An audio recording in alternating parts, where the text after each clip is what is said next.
Bagi kes berkaitan umrah dari tahun 2012 hingga Jun 2019 pula, jumlah kompaun yang telah dikeluarkan adalah sebanyak RM668,500. Ini melibatkan 111 kes atas pelbagai kesalahan di bawah Akta Industri Pelancongan 1992. 1,161 kes penipuan pakej umrah direkodkan sejak 2012 hingga 2015 yang melibatkan kerugian lebih 12 juta ringgit. Lambakan agensi pengendalian umrah dan kepesatan industri itu menyebabkan ada pihak mengambil kesempatan menawarkan pakej umrah yang tidak mengikut undang-undang.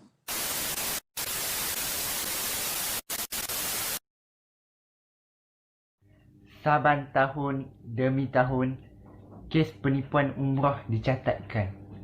Berdasarkan statistik 2014 hingga 2018, sebanyak 311 kes penipuan umrah yang melibatkan 10.8 juta ringgit, satu nilai yang agak besar.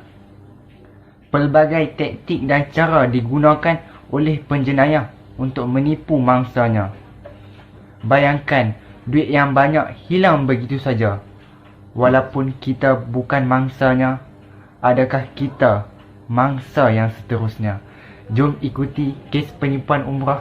Tajuk kes penipuan umrah ialah seorang pesara mengalami kerugian sebanyak RM25,600 akibat ditipu sedikit umrah.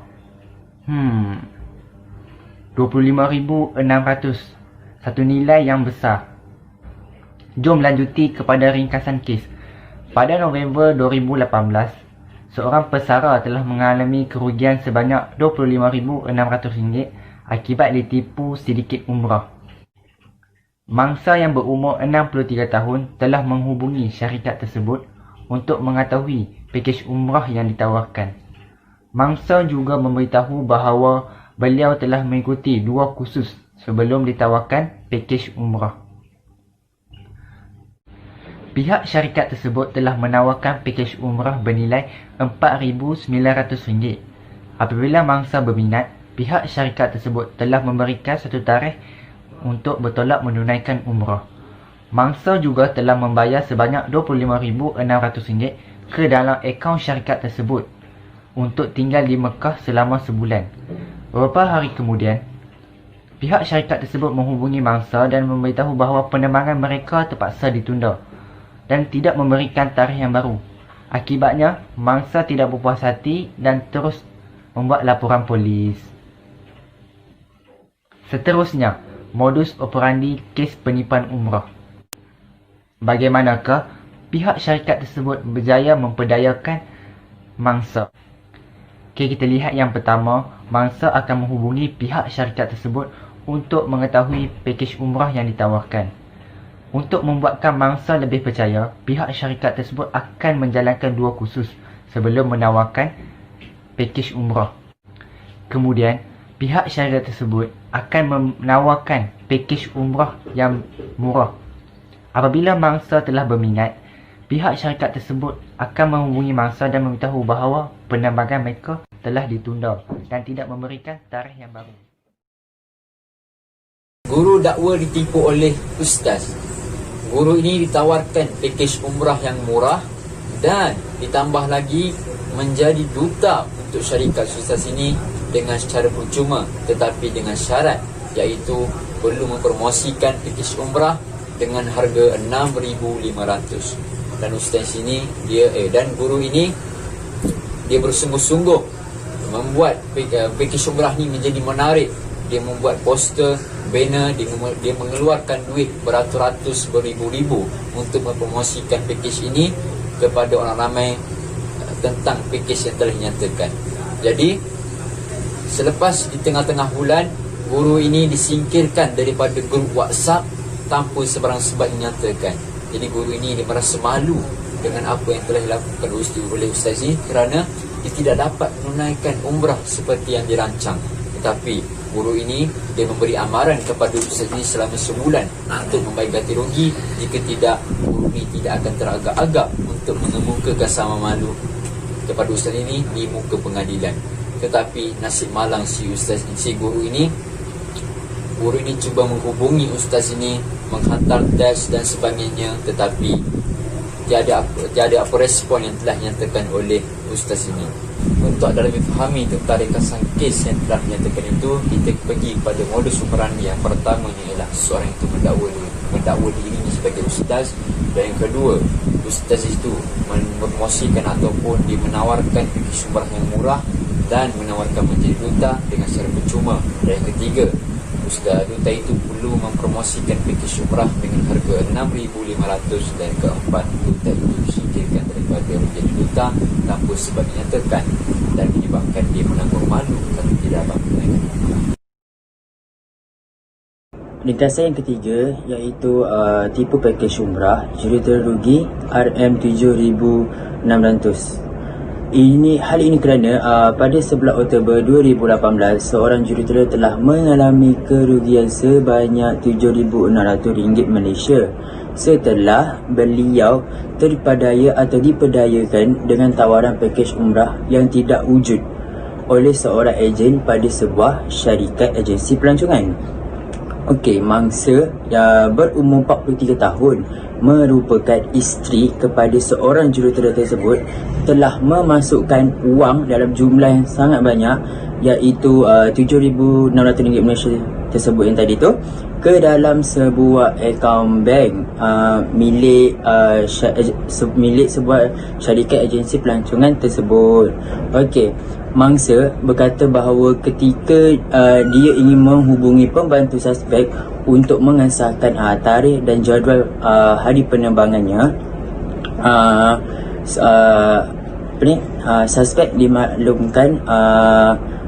suspek memaklumkan kepada mangsa bahawa tarikh penerbangannya terpaksa dibatalkan atau ditunda ke hari kehadapan akibat mempunyai masalah visa.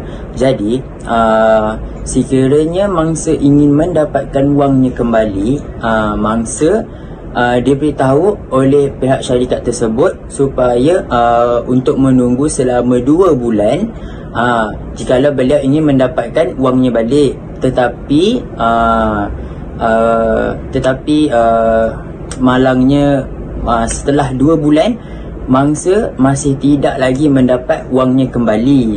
Lalu mangsa terus membuat laporan polis di balai yang berdekatan dengan rumahnya. Jadi kes siasatan ini telah menjadi dibuat mengikut Seksyen 420 Kanun Kesiasaan yang memperuntukkan hukuman penjara maksimum 10 tahun ataupun denda dan sebatan yang sabit jika disabitkan kesalahan. Macam tu. Okey, setelah saya menceritakan kepada anda tentang ringkasan kes yang tadi, kini saya akan memberitahu anda bagaimana skamer ni atau ejen syarikat tadi mencari atau memanipulasi mangsa. Okey, yang pertama adalah dengan ejen atau syarikat tersebut menawarkan harga package umrahnya dengan harga yang untung. So maksudnya macam harga yang diorang tawarkan, harga yang syarikat tawarkan sangat-sangat murah berbanding harga-harga market di luar sana. Macam harga diorang sangat murah daripada harga-harga di luar sana, daripada harga-harga ejen syarikat luar sana, harga market luar. Okey, yang kedua pula adalah dengan syarikat ni akan menawarkan pelbagai faedah, kemudahan untuk anda. Okey, contohnya macam jarak hotel dengan untuk melakukan tempat umrah, ibadat umrah sangat dekat, makan disediakan, hotel yang cukup selesa, kenderaan yang cukup selesa. So, diorang akan tawarkan kita dengan pelbagai kemudahan. Okey, so yang ketiga pula, sudah tentu kita akan minat. So, apabila kita sudah minat dan kita sudah tertarik dengan tawaran diorang, jadi kita akan melakukan pembayaran. Okey, semacam diorang dah offer kita, so kita pun jadi tertarik. Kita akan jadi macam, oh best ni, best. Okey, so kita akan melakukan pembayaran seperti yang diorang minta ataupun seperti yang ejen atau syarikat tersebut minta. Okey, yang keempat pula adalah mangsa tadi atau akak tadi, puan yang berumur 43 tahun tadi telah menyedari beliau ditipu setelah beliau menghubungi suspek, tetapi dia beritahu untuk ditundakan jadual penerbangannya. Okey. So, cara diorang ni, apabila diorang dah dapat duit kita, diorang akan minta kita untuk extend. So, diorang akan minta kita untuk tunda. So, lama-lama kita pun jadi macam tak sedar hati. So, kita dah boleh syak yang ini adalah skema ataupun penipuan. So, macam saya sebutkan tadi, yang pertama adalah diorang akan menawarkan pelbagai harga runtuh. Yang kedua, diorang akan menawarkan pelbagai kemudahan kepada kita. So yang ketiga ni, diorang akan membuatkan kita untuk tertarik dan membuat pembayaran secara awal. Dan keempat ni adalah cakap tadi tu, dia menyedari dia tipu setelah dia apa orang cakap, setelah penerbangannya ditunda. Okay. So itu saja daripada saya. Sorry kalau tidak mencukupi ataupun tidak faham. Saya harap semuanya jalan dengan lancar. Amin. Terima kasih. Okey, kita pergi yang seterusnya, iaitu punca berlakunya kes penipuan umrah. Jadi yang pertama ialah terlalu mudah mempercayai seseorang. Jadi dia terbahagi kepada dua. Yang pertama kerana mempercayai seseorang daripada dia punya gelaran, iaitu ustaz, ustazah, datuk, tasri. Jadi membuatkan mangsa ini mempercayai bulat-bulat tentang apa yang mereka katakan. Jadi yang kedua iaitu dari segi pemakaian mereka. Para pengskema ni tahu mereka hendak menipu bakal jemaah. Jadi mereka akan berpakaian seperti ustaz, iaitu berjubah, ataupun dari segi pemakaian macam contoh ustazah, iaitu tudung lapuk. Jadi membuatkan mangsa bulat-bulat mempercayai pemakaian diorang itu, menganggap mereka ni orang yang baik. Pemakaian sahaja baik, tetapi hati mereka kita tidak tahu. Okey, jadi kita pergi yang kedua, iaitu pakej yang murah.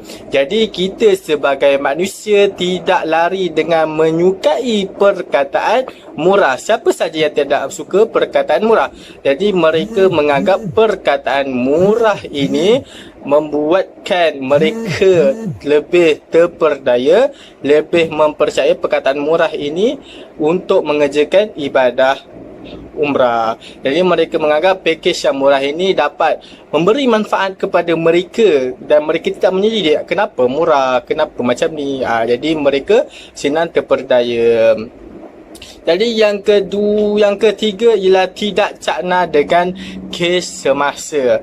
Mereka tidak mengambil berat kes tentang penipuan umrah ini di sosial media, di televisyen, di kereta akhbar. Ini menyebabkan mereka tidak tahu cara-cara penskema ini menipu mereka. Mungkin mereka beranggapan mereka tidak akan ditipu oleh para penskema-skema ni lah. Kan mereka beranggapan aku nak pergi buat benda baik, jadi mereka anggap benda tu takkan kena tipu lah. Jadi kita pergi yang keempat dan yang terakhir, iaitu kerana terlalu teruja untuk mengerjakan ibadah. Jadi kerana terlalu excited, kerana terlalu nak sangat kerjakan umrah, mereka hanya mengikut hawa nafsu. Mereka beranggapan murah pun murah lah, janji aku nak pergi. Jadi mereka beranggapan macam tu, dan disebabkan anggapan mereka macam tu, mereka telah ditipu oleh penskema ini. Jadi kita sebagai bakal jemaah ataupun siapa saja kita kena beritahulah kena apa punca-punca yang berlaku kepada kes berlakunya penipuan kes umrah. Macam tu. Akhir-akhir ini kes penipuan umrah semakin berleluasa di dalam kalangan masyarakat kita pada hari ini. kita sebagai masyarakat biasa pasti tertanya, kenapakah kes ini semakin berleluasa? Apakah pihak kerajaan tidak mengambil langkah untuk mencegahnya? Boleh jadi ya dan boleh jadi tidak. Ya, sebenarnya kerajaan sudah pun mengambil tindakan untuk mencegahnya. Cuma kita ni yang tidak rajin membaca dan tidak suka mencari ilmu. Jadi disebabkan itulah kita tidak peka dan tidak tahu tentang tindakan undang-undang ini. Jadi bagi menjawab persoalan masyarakat kita pada hari ini, saya akan menceritakanlah tentang tindakan undang-undang. Jadi tindakan undang-undang ini terbahagi kepada 3. Individu, syarikat berlesen dan syarikat tidak berlesen. Jadi individu, apakah hukuman yang dikenakan kepada individu yang terbabit? Denda sehingga 10 tahun jika didapati bersalah. Jadi individu ini boleh dikenakan denda selama 10 tahun penjara kerana kesalahan mereka. 10 tahun ni memang bukan masa yang singkat lah, memang lama lah. Kalau kita cuba bayangkan, kalau kita duduk kat penjara sehari pun kita tak dapat tahan. Ini lagilah pula duduk 10 tahun dalam penjara. Memang bosan lah. Istilah moden sekarang ni pisang. Memang tak tahu nak buat apa-apa lah. Tapi orang kata apa ni, bila dah buat salah, beranilah tanggung. Jadi individu ni bila mereka dah buat salah, mereka kenalah tanggung kesalahan mereka itu. Syarikat berlesen yang melanggar syarat mengendalikan pakej umrah boleh dikenakan denda sehingga RM10,000 atau penjara sehingga 2 tahun atau kedua-duanya sekali. Jadi syarikat ini memang saya tak tahulah nak cakap apa syarikat ni. Sebab yang bagusnya syarikat ni dah berdaftar, dah berlesen, boleh menggunakan cara yang betul untuk mendapatkan duit. Tapi mereka ni menggunakan cara yang salah untuk mendapatkan duit dengan menipu jemaah umrah. Jadi bila mana mereka sudah berani untuk membuat kesalahan, jadi mereka kenalah berani menanggung risikonya. Jadi nak kumpul duit tu pun, RM10,000 tu pun bukannya dalam masa yang singkat, mengambil masa yang lama juga untuk mengumpul. Jadi dah buat salah, beranilah tanggung. Dan yang terakhir, syarikat tidak berlesen. Syarikat tidak berlesen di bawah kementerian boleh dikenakan denda sehingga RM50,000 atau penjara sehingga 5 tahun atau kedua-duanya sekali. Jadi yang terakhir ni memang tak tahu nak cakap apalah. Sebab dah lah tak berdaftar, tak berlesen, lepas tu menipu. Memang hati syarikat dia memang kering habis lah. Memang hati dia memang kental habis lah. Tak berdaftar, lepas tu nak menipu lagi. Memang hukuman yang berat lah yang akan mereka dapatkan. Jadi bila mereka yang buat kesalahan ni, mestilah bila dah buat kesalahan mestilah dia tanggung akibatnya dan risikonya. Jadi saya ulang balik kepada masyarakat di luar sana, lepas ini rajinkanlah membaca dan mencari info-info tentang tindakan-tindakan tersebut. Boleh tak macam tu? Okey, seterusnya saya akan menceritakan tentang cadangan praktikal bagi mengatasi kes penipuan. Ada 6 step. Yang pertama, KPK mengadakan kempen kesedaran. Dalam kempen tu, ia memberitahu ada 8 sebab. Dan saya akan menceritakan 2 sebab saja. Okay, yang pertama, anda perlu tahu pakej pelancongan. Pakej pelancongan ni kita kena tahu ada 7. Yang pertama, tiket penerbangan pergi balik, visa dan jenis ataupun tempat penginapan, makan dan minum jika ada, dan jadual perjalanan, insurans, dokumen perjalanan. Yang kedua, mutamatkan urusan di syarikat. Maksudnya di sini kita jangan berurusan dengan ejen syarikat itu, kerana ejen itu akan menipu kita, mengambil duit kita. So lebih baik kita berurusan terus ke syarikat. Okey, step yang kedua ialah menyebarkan iklan di TV. Dalam satu berita yang saya baca, ada seseorang suspek kena tipu dan ia menyiarkan di TV, menyiarkan muka syarikat syarikat suspek di TV. So suspek itu ditangkap di tempat membeli belah, dan 19 masa yang ditipu oleh syarikat itu, syarikat sudah pulangkan balik duit itu kepada mereka semua. Okay, yang ketiga, membuat hebahan di media sosial. Okay, kebanyakan Malaysia, kebanyakan semua rakyat Malaysia menggunakan media sosial, iaitu Facebook, Instagram dan lain-lain. So daripada situ kita boleh menyiarkan ataupun memviralkan syarikat itu yang telah menipu kita di media sosial, supaya mereka-mereka yang di luar sana tidak berurusan dengan syarikat itu. Okey, yang keempat, kerajaan memperketatkan undang-undang Akta Industri Pelancongan 1992.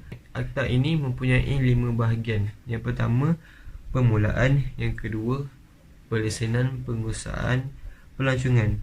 Yang ketiga, kehendak dan kewajipan.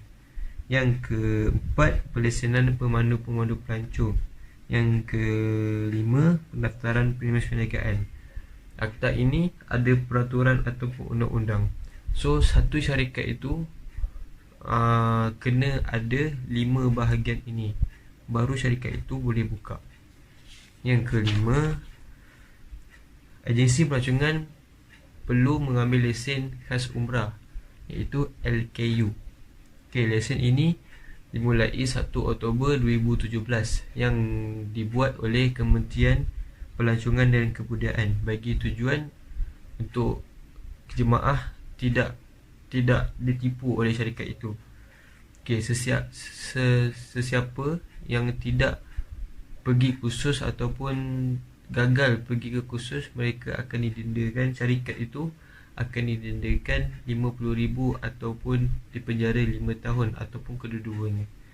Yang terakhir ialah membuat semakan lesen outbound. Outbound ni bermaksud luar negara. Ada 3 syarikat dan bukan 3 benda yang tidak dikenakan sebagai pengendali umrah. Yang pertama, persendirian. Yang kedua, yayasan. Yang ketiga, koperasi.